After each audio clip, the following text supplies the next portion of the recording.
warahmatullahi wabarakatuh. Halo semuanya, kembali lagi di Pada Podcast Dadakan.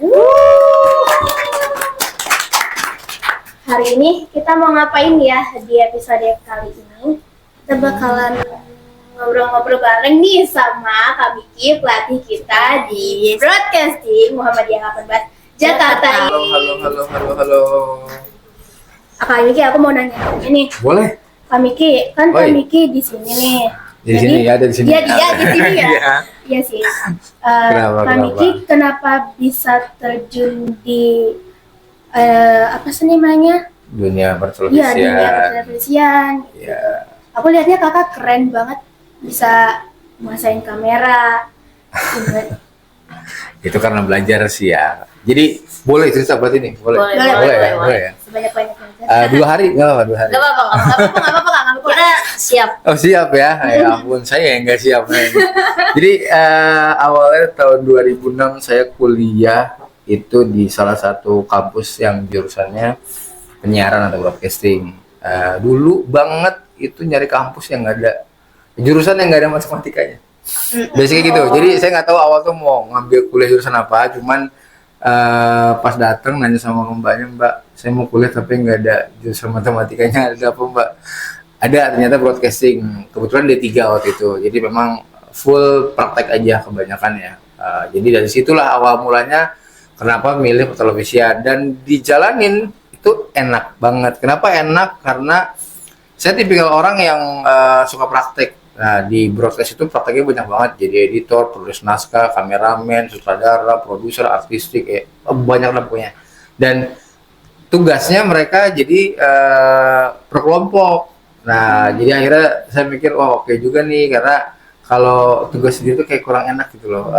Apa ya istilahnya, kalau tugas sendiri tuh kayak apa, senduan tuh, gue sendiri banget nggak enak gitu. Jadi tugasnya akhirnya rame-rame tuh lebih enak gitu. Kebetulan teman juga ada yang udah kuliah duluan dan ngambil jurusan broadcast juga di Indosiar waktu itu, Advi kalau nggak salah nama. Jadi dengar kata broadcast, oh ya udah, jadi akhirnya kuliahnya di broadcast. Setelah itu saya ada di 2011 masuk di salah satu stasiun TV swasta. 2009 dulu. 2009 saya masuk di Trans TV. 2009 dari 2009 Juli sampai Desember kalau nggak salah. Habis itu saya lanjut kuliah, tugas akhir, beres, lulus. Setelah itu 2011 saya baru di RCTI sampai 2014. 2014 sampai 2019 saya di Raja Wali TV. Nah, dari semenjak saya posisinya jadi pekerja belakang layar nih atau broadcaster kalau bisa dibilang, itu saya masih ngajar. Saya ngajar pertama kali waktu itu di SMK Budi Mulya daerah Ciledug. Itu dari 2012 saya ngajar gitu. Sampai 2019 saya keluar dari stasiun TV, itu saya diminta oleh pihak yayasan sekolah tersebut untuk mengelola digitalisasi, untuk lebih fokus lagi ke yayasan tersebut, untuk kontrol bikin podcast, ada radio juga kita di sana dan lain sebagainya. Dan akhirnya menetapkan diri keluar dari TV untuk ibaratnya berhijrah ke pendidikan. Nah, kan lumayan jauh ya dari orang TV pindah ke pendidikan gitu. Dan akhirnya di situ mulai konsentrasinya benar-benar penuh semuanya ke sekolah tersebut. Nah, terus gak lama di 2022 saya diminta di sekolah ini ya, di Muhammadiyah sama kepala sekolah yang lalu Pak Joko untuk membuat ekstrakurikuler yang berhubungan sama broadcasting. Ya udah, akhirnya buat ini dari tahun 2022 itu. Saya ngajar kurang lebih ada 4 sekolah, SMK Muhammadiyah 3, SMA Muhammad 18, SMK Negeri 6 Tangerang Selatan sama SMK Budi Mulya. Gitu. Kenapa bisa nyebur di broadcast kayak gitu? Jadi awalnya kakak ikut broadcasting gitu emang karena gemar atau karena emang nyari jurusan yang nggak ada matematika? Awalnya nggak ada matematikanya, cuman memang temen aku tuh 1 tahun sebelum aku, jadi setelah aku lulus aku nggak langsung kuliah, aku kerja dulu. Tujuannya kerja nyari duit buat kuliah gitu loh. Nah, teman udah duluan nih. Nah, beberapa kali emang tetangga banget samping rumah, jadi suka syuting, terus main ke rumahnya dia, ada alat-alat kayak kamera gitu, terus dia punya komputer buat edit waktu itu ada Premiere Pro CS berapa gitu loh, seru juga gitu, tapi belum tahu tuh jurusannya apa gitu. Akhirnya pas dia bilang gue kuliah di TV kata dia gitu, oh namanya Advi, oh gitu. Udah pas saya lihat ternyata kayaknya seru, awalnya nggak tahu jurusannya apa, nyarinya adalah kuliah yang kalau bisa materi pembelajarannya nggak ada matematika. Udah, itu dong poinnya. Pas dia bilang broadcasting, akhirnya saya baru ingat, oh iya teman saya di broadcast. Oh iya mbak, itu aja. Saya bilang, akhirnya saya kuliah berdasarkan itu dulu awalnya.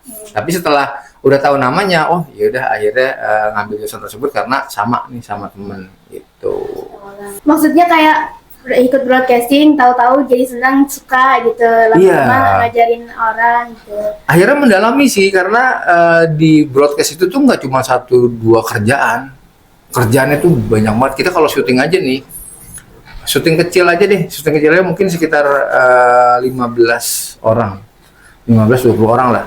Itu bisa ada di tim produksi, terus ada di tim editingnya juga, terus juga ada untuk tim siarnya, itu kita orang 15-20 orang. Jadi seru gitu loh, rame-rame. Terus salah satu hal yang bikin seru juga bukan cuma sekedar bisa belajar teknisnya, tapi bisa kenalan sama artis.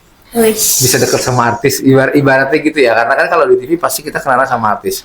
Saya pertama kali banget waktu zaman di Trans TV itu kerja bareng, nama programnya adalah The Rings. Waktu itu kerja bareng sama Desta, sama Ringo Agus Rahman. Terus itu nggak lama kerja lagi sama Ari Untung, Extravaganza ABG sama Raffi Ahmad, Tora Sudiro dan lain sebagainya. Jadi kayak punya privilege tersendiri gitu loh, bisa kerja di TV. Orang yang lain mungkin cuma bisa lihat di TV, tapi saya tuh udah bisa ngobrol sama si artis-artisnya lah bahasa gitu. Dan posting itu zaman di Facebook ya, Facebook, terus dulu ada LC namanya Live Connector, ada kali Pet dulu yang dulu kita share segala macam. Teman-teman pada bilang, enak banget ya kerja di kayak lu gitu loh, ketemu artis, gimana kalau mau ketemu dan lain sebagainya. Jadi kayak punya privilege dan kebanggaan sendiri sih. Itu salah satu hal yang bisa dibanggakan juga, salah satunya selain teknisnya gitu loh. Bisa teman sama artis, bisa follow-followan, bisa tukeran. Iya, aku di Instagram ada beberapa yang follow-followan sama kayak sama Fatin waktu itu, sama si Mika Angelo tuh nggak Mika Angelo tuh nggak yang X Factor waktu itu, terus sama ada beberapa anak X Factor, anak Indonesian Idol gitu-gitu. Ada di luar itu pun juga ada sih beberapa, tapi lupa, ada Michael Chandler dan lain sebagainya. Ada privilege tersebut yang bikin ada rasa apa ya, bangga gitu loh kerja di stasiun TV gitu. Aku juga jadi pengen guys. Oh iya, silakan. Bisa kenalan dengan artis. Lumayan gitu. Kenalan gitu. Kayak Kak Miki. Tapi Kak, kalau misalnya kakak kerja itu semuanya kakak kerjain atau ada jobnya, misalnya kayak nanti disuruh editor, besoknya disuruh jadi ini gitu. Kalau aku selama 3 stasiun TV ini satu kerjaan, namanya floor director atau bisa dibilang FD. Kalau mungkin kalian pernah ke stasiun TV ngelihat ada salah satu orang one man show di depan, itu suka ngebriefing, ngasih tahu untuk penonton jangan lupa ya senyumnya, jangan lupa tepuk tangannya dan lain sebagainya. Itu tugasnya saya. Gitu. Jadi ya nggak cuma itu doang sih, ada FD itu ada beberapa bagian, ada FD AW atau audience former, ada lead, berarti dia ngurusin semua hal yang berhubungan dengan teknis, properti dan lain sebagainya di atas panggung. Terus ada FD gate kanan kiri, jadi buat in-frame in-frame artis dari kanan kiri mau dari sebelah mana itu tergantung direkturnya maunya. Nah terus yang satu lagi ada FD traffic. Nah itu tugasnya dia ngoper dari tempat make upnya artis, patungnya artis ke gate gitu, yang nge-push untuk nanti si artis itu ayo make upnya cepetan ya teman-teman, nanti kita mau biar syutingnya berjalan lancar dan waktu sesuai gitu. Dan kalau bisa dibilang aku cuma satu kerjaan aja, jadi floor director gitu. Cuman sebelum di TV beberapa kali di iklan, ada namanya tuh Matrimonio, ada Tripod Production, sama satu lagi pokoknya ada 3 kantor yang pernah aku ini. Dia di iklan, di wedding organizer juga, video foto dokumentasi wedding juga ada. Jadi nggak cuman di TV aja gitu.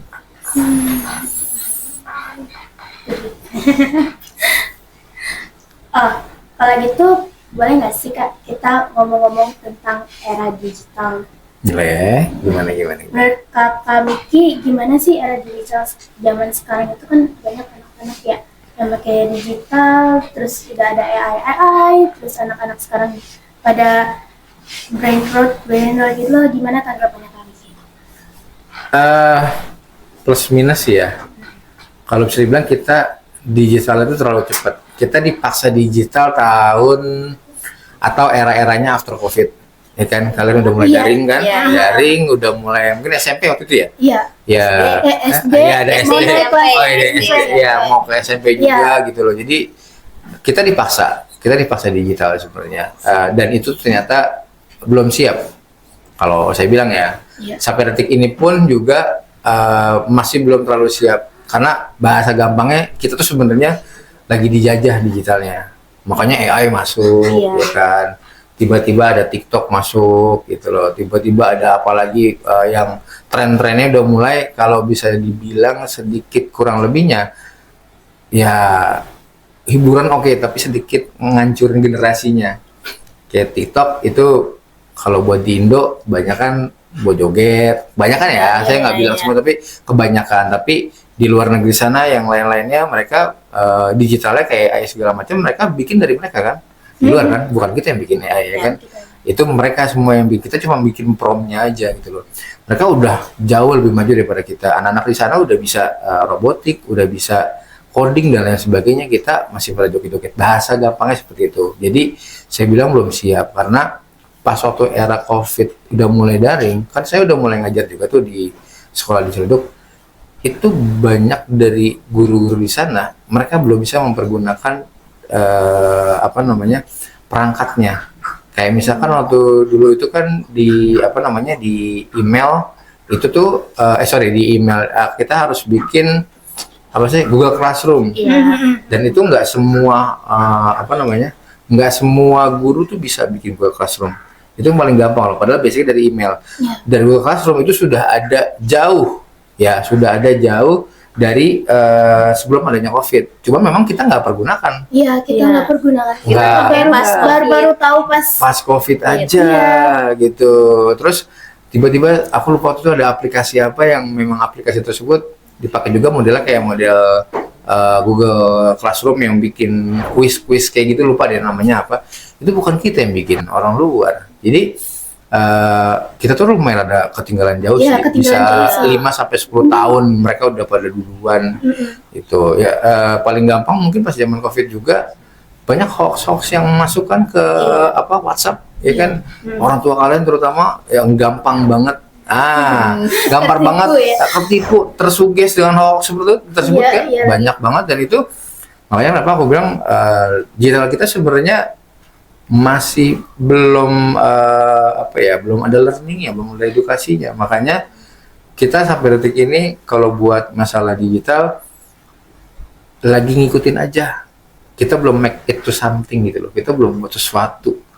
Iya. Salahnya sih masih di situ kalau aku bilang, karena apapun aplikasinya yang dari manapun, dari Google Play Store tiba-tiba ada aplikasi ini lagi booming, dipakai gitu. Bukannya kita yang bikin, tapi kita ngegunain gitu. Dan kalau aku bilang mungkin kalau ya karena aku bukan jurusan yang berhubungan sama pembuatan aplikasi dan sebagainya, tapi berharapnya memang kita bakal punya kemajuan lebih gitu loh. Bukan cuma kita make, tapi kita juga negara kita atau orang kita tuh bikin sesuatu yang akhirnya orang luar juga malah make aplikasi kita. Atau Kan kata Kak Miki, teknologi itu bermata dua. Jadi menurut Kak Miki, Lebih ke menguntungkan atau merugikan? Kayak nggak bisa ditaksir merugikan atau menguntungkan ya, karena kan penggunanya seberapa merugikannya kita nggak tahu, seberapa menguntungkan kita nggak tahu. Artinya kalau misalkan menguntungkan seberapa banyak, merugikannya seberapa banyak, kita nggak akan pernah tahu sama sekali. Tapi yang jelas ya dimulai dari gen kalian nih ya udah harus bisa positif menggunakan sosial media. jadi tergantung diri kita sendiri gitu. Iya Mas. sih. tergantung cara penggunaannya. Betul, karena kan bisa aja berguna untuk pelajaran kalian. Iya. Iya kan? Itu positif nggak? Itu Iya. positif gitu kan? ChatGPT untuk ChatGPT. membantu dan lain sebagainya. Tapi menurut Kak Miki kan ChatGPT Kak ya. ChatGPT kan udah banyak banget yang dipakai nih. Buat bantu bikin skripsi lah, tugas atau makalah itu menurut Kak Miki tuh ngebantu atau malah ngerugikan sih Kak? Aku paling confused sama ChatGPT itu. Pertanyaan yang bagus dan aku punya jawaban yang udah aku delegasikan ke beberapa anakku di sekolah. Aku bilang itu tergantung bagaimana kalian mencari topiknya. Artinya gini, aku bilang sama anak-anak, nggak semua apa yang saya ajarkan ada di ChatGPT. Nggak semua hal yang mereka cari pun itu ada di ChatGPT. Artinya ChatGPT pun bisa salah sebenarnya. Jadi jeleknya orang kita adalah terlalu pede karena ChatGPT itu memberi jawaban yang panjang dengan reasoning atau alasan-alasan tertentu. Anggapannya untuk anak-anak adalah kalau misalkan jawabannya panjang itu berarti benar. Nggak tahu sih kalau aku mikir gitu karena ya nggak sih. Jadi kan kalau ada explain satu misalkan pelajaran apa. Ini adalah apa misalkan dicari di ChatGPT jawabannya panjang tuh udah kalian anggap itu adalah benar padahal sebenarnya belum tentu karena kan kalian belum tentu benar ataupun belum tentu sesuai gitu kan. Makanya kalau aku balik ke anak-anaknya tujuan kalian menggunakannya itu apa. Kalau untuk hal yang akhirnya membodohkan diri kalian sendiri artinya membodohkan adalah mereka nggak mau belajar karena maunya instan gitu. Paling gampang deh simple nih kalian edit kan emang broadcast ya nih edit foto ini jadi editing apapun yang lebih bagus. Mereka nyari di nyari promnya pakai ChatGPT dimasukin fotonya Pak udah jadi itu ChatGPT saya bilang pakai aplikasi kayak Snapseed atau Pixlr dan lain sebagainya silakan nggak apa-apa. Tapi kalau misalnya pakai ChatGPT kalian itu kan akan mempermudah kalian tapi tidak menguntungkan secara pemikiran kalian dong. Tetap aja kalian jatuhnya jadi orang yang nggak punya pengalaman di di editingnya karena kalian edit cuma berdasarkan prompt. Iya, instan banget. Nah makanya aku ngedukung atau tidak aku setengah-setengah. Kalau penggunaannya untuk hal yang positif monggo, tapi penggunaannya untuk merugikan itu aku nggak bakal kasih ke anak-anak sih.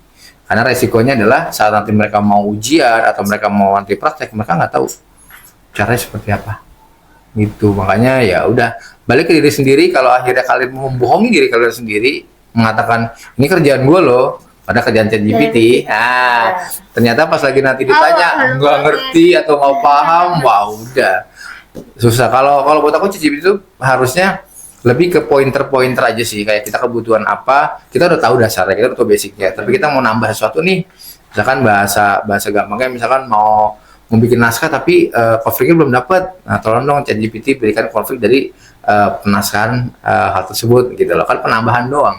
Tapi dasarnya kita biasanya udah punya gitu. Jadi jangan semuanya dimakan sendiri. Aku setiap bikin tugas ChatGPT ini mulu. foto langsung. Iya, aduh. Tapi gimana kalau menurut kalian tuh? Sebenarnya Kalau saya balikin ke kalian, ini kan kalau saya kan ranahnya mungkin ngajar ya, bisa nyari materi di sana. Kalau kalian kan nyari jawaban. Iya. Nah kalau kalian sendiri gimana? Aku biasanya kan nyari jawaban tuh di ChatGPT. Tapi kadang itu tuh kayak jawabannya tuh nggak sesuai. Aku dapat nilai buruk. Jujur aku dapat nilai buruk dari ChatGPT. Itu Omelin karena ChatGPT. Karena ChatGPT iya. Jadi guys, kalau misalnya mau nyari jawaban ya cari aja di buku, kalau bisa ya jangan cari di HP. Iya betul. Tanya gurunya langsung. Iya, apa sama kayak translate bahasa Inggris di Google itu Iya. enggak benar. Enggak semuanya bener lah bahasa gampang gitu. Makanya sebenarnya bisa membodohkan, bisa menguntungkan, bisa merugikan itu. Aku paling sayang banget sih sama nilai aku. Kalau kamu gimana? Ya gitu tergantung kita ngegunainnya. Kamu pernah nggak kayak aku tadi? Ya aku pernah. Aku terlalu percaya dengan ChatGPT dan akhirnya nilainya jelek. Kalau menurut kakak, teknologi yang di IMBC ini udah lengkap belum? Apa masih ada yang kurang? Secara standarnya. Ya. Secara standar sih udah untuk ukuran anak sekolah ya. Iya. Ngomongnya anak sekolah nih, bukan buat profesional gitu. Untuk peralatan dari audionya, kamera, komputer, switcher, mixer itu udah untuk anak sekolah belajar cukup. Tapi kalau misalkan mau lebih bagus lagi pasti ada. Cuman harganya pasti gitu. Jadi Jadi ini aja udah cukup sih. ini cukup sih kalau untuk ukuran sekolah SMA yang punya podcast atau yang punya ruang digital seperti ini hampir bisa dibilang jarang banget sih. Gitu loh. Apalagi sekelas SMA ya. Kalau SMA kan kejuruan, jadi mereka wajib punya alat-alat, tapi SMA itu jarang gitu kan. Jadi termasuk standarisasi kalau untuk anak sekolah udah oke sih. Kalau dibandingin sama sekolah kakak yang lain itu gimana? Sama, aku Sama. juga ngebikinnya itu semua tuh disamain rata karena tujuannya membuat belajar. Ngomong juga sama kepala sekolahnya, carinya yang bisa buat belajar aja Pak, Bu gitu. Jadi kalau misalkan dipaksa buat yang profesional, nanti takutnya alatnya rusak, misalkan. Nanti kan harus ganti siapa anak sendiri gitu kan, kasihan gitu loh. Kalau yang simpel-simpel aja ya ibaratnya anak-anaknya paham, anak-anak ngerti, nanti kan mereka bakal masuk ke dunia kerja, ya ada next levelnya lah bahasanya gitu. Nanti belajar sendiri gitu. Iya. Jadi sekarang kita udah punya. Iya, udah pengalaman ya. Jadi host ada alatnya, kamera semua ada, semuanya. Komputer buat live streaming, udah buat rekam juga ada, mixer buat audio udah. Lighting kita ada banyak ada 4 ya kan. Oh iya. Ada Parno 2 di atas kepala. Gitu. 4 guys kita. Ya udah Kak, jadi ke pertanyaan terakhirnya apa sih Kak harapan Kakak buat BC ke depannya, Kak? Harapan aku tuh di BC gampangnya aku pengen kalian keluar dari sini bakal jadi orang. Oh, tak kirain. Aku kira Mau dikeluarin? aku keluar dari BC. Enggak gitu ya Dek ya.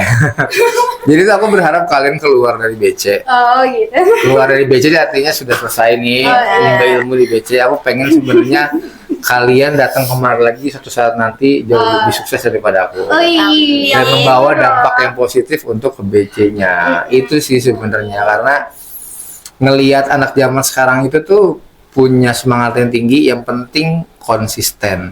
Kalau anak zaman sekarang tuh biasanya malas konsisten. Awalnya doang nih mau ini itu segala macam semangat. Akhirnya ya nggak lama-lama ya itu dia. Itu sih sebenarnya harapannya simpel banget, tapi tujuan akhirnya adalah ya kesuksesan kalian sih sebenarnya. Amin ya Allah. Amin. Amin. Yang terbaik juga buat kami Ki. Terima kasih. Jadi sepertinya segitu aja buat podcast kita kali ini. Nggak jadi 2 hari ya? Udah nih ya, ini udah. Saya sudah kehabisan topik ini sebenarnya.